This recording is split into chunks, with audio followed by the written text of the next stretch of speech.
अस्सलाम वालेकुम स्टूडेंट। हमारे पास class 10 Sindh text book board Karachi board खासतौर पे, ठीक है, मैथमेटिक्स की बुक है जो पूरा दिन में चलती है।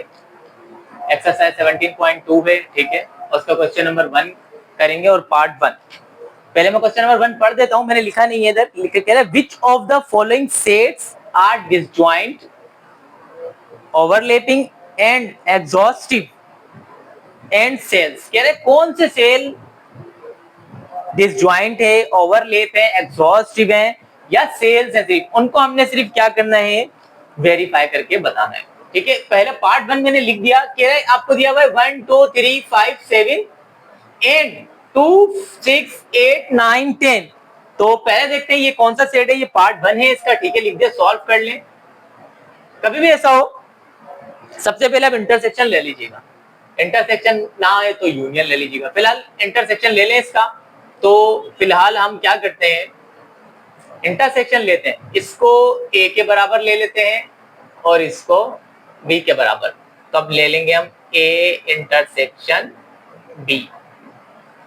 ए बराबर इसके 1 2 3 5 7, बीच में आ रहा है इंटरसेक्शन, इंटरसेक्शन 4 6 8 9 10। इंटरसेक्शन, अब देखिए इंटरसेक्शन में क्या होता है, इंटरसेक्शन में एक जैसी वैल्यू का आना लाजमी होता है दोनों में, इसमें है कहीं पर कोई मैच नहीं है। तो आप क्या लिखेंगे, A intersection B null, null set. जब भी ए इंटरसेक्शन बी नल आ जाए तो याद रखिएगा इस तरह का जो सेट होता है हमारे पास वो कहलाता है डिसजॉइंट सेट। ठीक है, इस तरह का सेट जिसका ए इंटरसेक्शन बी नल आ जाए वो क्या कहलाएगा, डिसजॉइंट सेट। ये तो हो गया डिसजॉइंट सेट। अब करते हैं सेकंड। देखिए स्टूडेंट, अब आपके पास आ गया पार्ट 2, क्वेश्चन नंबर 1 का पार्ट 2। कह रहा है, ये दिया हुआ है आपको एंड ये दिया है, कह रहा है बताएं कि ये कौन सा है सेट, कौन सा सेट है। तो इसको वही करेंगे, ए के बराबर ले लेते हैं और इसको बी के बराबर ले लेते हैं, सॉल्व कर लेते हैं इसको। वही मैंने कहा था पहले इंटरसेक्शन ले लीजिएगा, ए इंटरसेक्शन बी। 1 2 ए की वैल्यू आ गई पहले 3 6, फिर क्या आ रहा है बीच में इंटरसेक्शन बी, बी की वैल्यू 1 2 4 8। ठीक है, ए इंटरसेक्शन बी। अब आप ये देखें इंटरसेक्शन में एक जैसी वैल्यू का आना, 1 1 इसमें है, 2 2 भी है, इसमें दो वैल्यू एक जैसी बन रही है।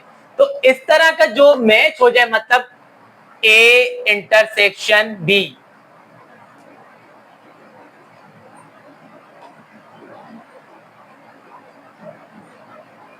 नल सेट के बराबर ना आए, देखिए कोई ना कोई वैल्यू आई है ना, एक हो या एक से ज्यादा हो, मतलब जीरो ना हो, एक भी हो तो चलेगी लेकिन जीरो ना हो, तो क्या होगा, इस तरह के सेट जो होते हैं वो कहलाते हैं ओवरलैप। इसको कहते हैं ओवरलैपिंग सेट या ओवरलैप सेट, एक ही बात है, ओवरलैप भी कह सकते हैं। ठीक है, ये हो गया सेकंड। अब करते हैं थर्ड पार्ट। देखिए स्टूडेंट, अब आपके पास आ गया क्वेश्चन नंबर 1 का पार्ट 3। कह रहा है ई एंड ओ, मतलब इवन नंबर का सेट दे रहा है और ओड नंबर का सेट दे रहा है। कह रहा है वेन यू बराबर है जेड, मतलब इवन इंटीजर के बराबर है, ठीक है, जेड। और आगे से क्वेश्चन में ये भी लिखा हुआ है यू डिनोट्स यूनिवर्सल सेट्स, ये आप देख लीजिएगा, बुक आपके सामने खुली हुई होगी। पहले आ जाए, पहले तो उसको ई देख लें। ई आपको पता है इवन नंबर का सेट है, तो जब ये इवन नंबर का सेट है, आपको पता है इवन नंबर आपके पास शुरू होगा 0 से, हमेशा प्लस माइनस दोनों का होता है। ये इवन नंबर आपकी बुक में देख लीजिएगा, पहले पेज पर दिया हुआ है, ठीक है। फिर होगा 2 4 6 8 और फिर जाहिर ओ दे रहा है ऑड नंबर का, ऑड नंबर का सेट है ये 1 प्लस माइनस में 3 प्लस माइनस में 5 प्लस माइनस में 7 प्लस माइनस में ये सेट हो गए दोनों, इवन के भी जो उसने दिए थे। और यू जाहिर है जब ये यू ये दे रहा है आपको तो यू भी 0, प्लस माइनस में होगा, प्लस माइनस में लिख नहीं रहा मैं डायरेक्ट 0, 1 2 3 4 5 6 7 8 9 सोन। ठीक है, ये तो दे दिया। अब ये बताना है कि कौन सा सेट है, पहले देख लेते हैं ये सेट कौन सा है। ठीक है, ये मैं ये लिख रहने देता हूँ और यही आपको सवाल समझाता हूँ। पहले मैंने हमेशा क्या कहा आपसे कि आप पहले ले लिया करें हमेशा, पहले ये मैंने वैल्यू लिख दी, वैल्यू को मिटाऊंगा नहीं, हमेशा ए इंटरसेक्शन बी ले लिया करें। देखें वैल्यू ई ओ यू में दी हुई है तो मैं ई और यू में ही ओ में ही ले लेता हूं, तो मैं ले लेता हूं ई इंटरसेक्शन ओ। ठीक है, पॉजिटिव वैल्यू रख लेते हैं दोनों की। तो पहले रखूंगा ई की वैल्यू क्या है 0 2 4 6 8, बीच में इंटरसेक्शन। फिर हमारे पास क्या आएगा ओड नंबर, मतलब इंटरसेक्शन आ गया, फिर ओड कहां से शुरू हो रहा है 1 3 5 7 9, इसमें कुछ मैच हो रहा है, कुछ भी मैच नहीं हो रहा। तो देखें ये क्या आ गया हमारे पास नल सेट, ये तो आ गया नल। ठीक है, इसको ऊपर लिख लें यहां पर, जब इंटरसेक्शन आया तो ये आ गया हमारे पास नल सेट। ठीक है, अब हमारे पास इसी का यूनियन भी ले लेते हैं, इधर ही ले लेते हैं यूनियन भी, तो ले लेते हैं यूनियन ए यूनियन ओ। ए की वैल्यू है हमारे पास 0 2 4 6 8, बीच में यूनियन मतलब 1, ये दिया हुआ आपको यूनियन का 1 3 5 7 9। अब यूनियन में तो हमें पता है हम इसको रिस्पेक्टिवली तरतीब से लिख देते हैं, तो क्या हो जाएगा 0 1 2 3 4 5 6 7 8 9। देखें ये बराबर किसके आ गया, ये पूरा बराबर देखें यू के, ये पूरा बराबर देखें 0 से 9 तक, तो 0 to 9, तो यहाँ पर लिख लें ई यूनियन ओ, ये बराबर आ गया यू के। अच्छा, जब भी इस तरह की कंडीशन हो कि आप किसी सेट का सही है, कब किसी भी सेट का आप इंटरसेक्शन ले वो आपके पास नल सेट के बराबर हो जाए, और उसी का अगर आप यूनियन ले तो वो यू के ही वैल्यू बराबर आ जाए, तो इस तरह के जो आपके पास सेट होते हैं वो कहलाते हैं सेल। ठीक है, अब करेंगे पार्ट 4। देखें अब आपके पास है पार्ट 4। ठीक है, कह रहा है N and W when you, मतलब नेचुरल नंबर आपको पता है 1 to 9 होता है, तो यहाँ लिख लें, सॉल्व कर लें, पहले नेचुरल नंबर लिख लें। नेचुरल नंबर आपके पास होता है 1 2 3 4 5 6 7 8 9, और होल नंबर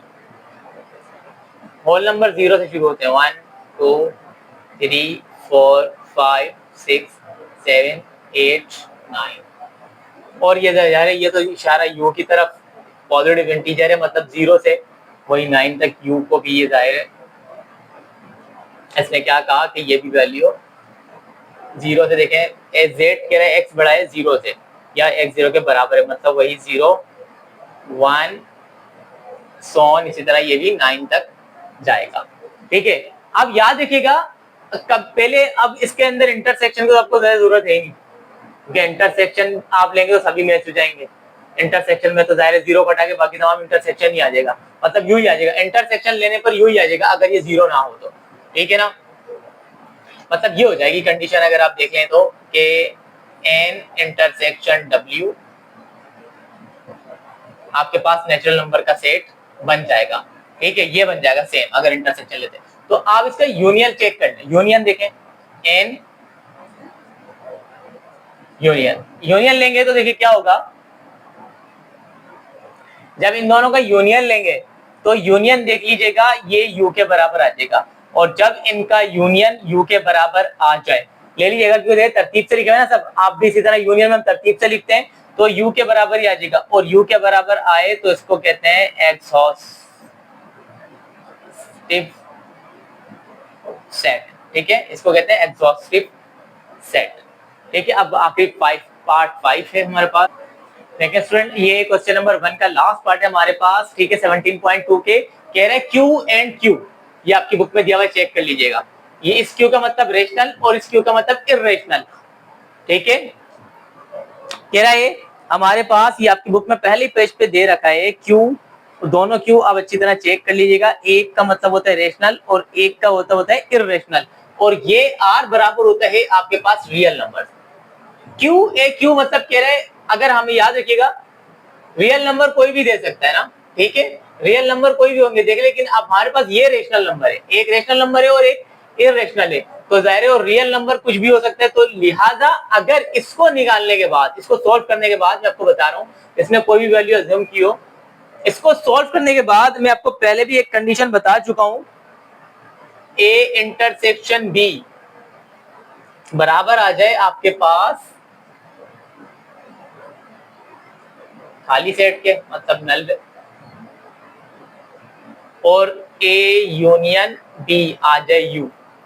अगर इनको सॉल्व करने पर ये आता है, मतलब जाहिर रेशनल और इरेशनल नंबर आप लेंगे नहीं, और डेफिनेटली 100% आप रेशनल और इरेशनल नंबर ले लें, जबकि रियल नंबर यू हो, तो आपके पास यही कंडीशन बनेगी। और ये कंडीशन बन जाए तो आपको पता है इस तरह की कंडीशन में से हम इसको, इस तरह की कंडीशन को सेल कहते हैं। सेल आप पहले भी निकाल चुके क्योंकि वैल्यू थी, लेकिन ये तो इरेशनल और इरेशनल नंबर है।